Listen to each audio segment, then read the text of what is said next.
Hey guys, I hope your week is going well so far. In this video, I'll be sharing with you my recommendations and things I'll be getting from the Sephora sale that starts later this week. I used to be a Rouge member, now I am VIB. I still take advantage of this sale to get things that I use regularly in my skincare or makeup routine, or I'll get things that I've been wanting to try. When I look at the little table next to me, I have all the items here, which I'll show you one by one in a second. I realize are all face or cheek products. Why don't we get started with the basics? I will be getting another BeautyBlender Pro. I usually have one of these as a backup. I go through typically 2 to 3 of these every year. Just depends how careful I am when I'm washing it and how I'm using it. Once I begin to see, a very noticeable tear anywhere on the blender, generally it's time to change it out. I definitely use it longer than the recommended time to change out, but as long as it doesn't cause irritation on my skin, I'm pretty comfortable with, just washing it, reusing it up until I really do need to change it.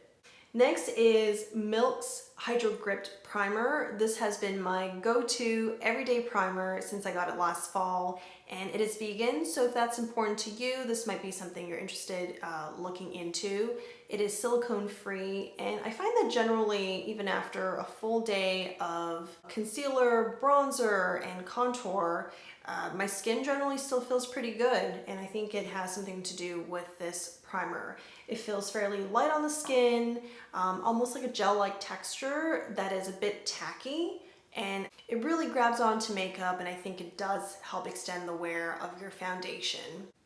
And then we have Charlotte Tilbury's Hollywood Flawless Filter. This is in the color number 3. I am going to get one in number 2. I think it's a bit rich for me in color when it's winter or fall. By the middle of summer, after I've gotten some sun, this is a good fit, but I do want to try a lighter shade and see how that works. I do think that with it on, you do get, a filtered look, whether you use it under your makeup or as a highlight. I've gone through yet another YSL All Hours foundation. The All Hours foundation is oil-free, full coverage, and has 20 SPF. So I will be restocking on this as well. And then we have Urban Decay's All Nighter Makeup Setting Spray. I find setting sprays to be really helpful if I am going to be out for a long day and I won't get to touch up on my makeup, or I know I'm going to a party, I'll be outside, it's humid or it's hot. I always use a setting spray. This setting spray creates a barrier around your makeup.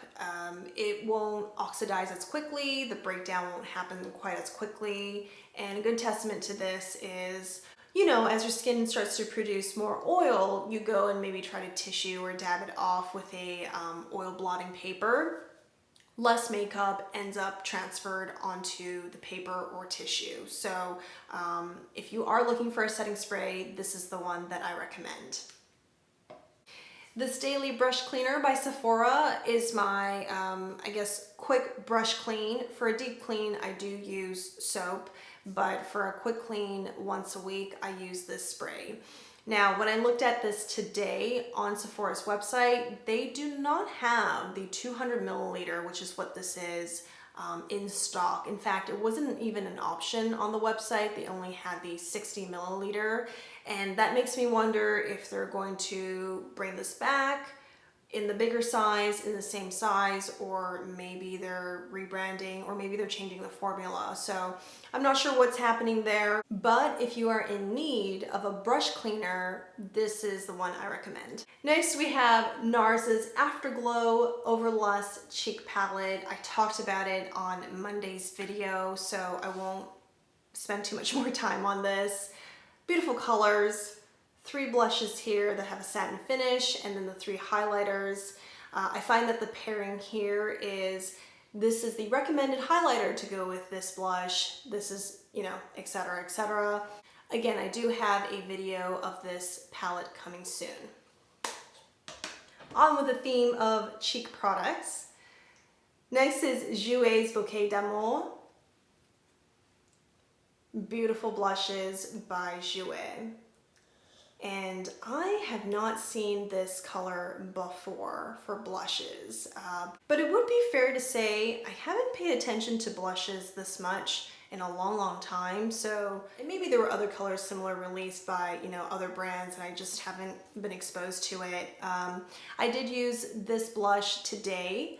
I used Know Me first, diffused it all over the cheeks, and then added Treasure Me on top to give it, you know, a bit more of an apricot, a bit more of an orange to the overall look so that it would match my eyeshadow.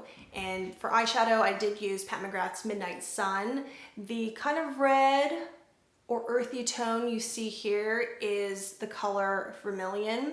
I do owe you guys a tutorial with Midnight Sun. I think this is the look that I'll end up doing the video on.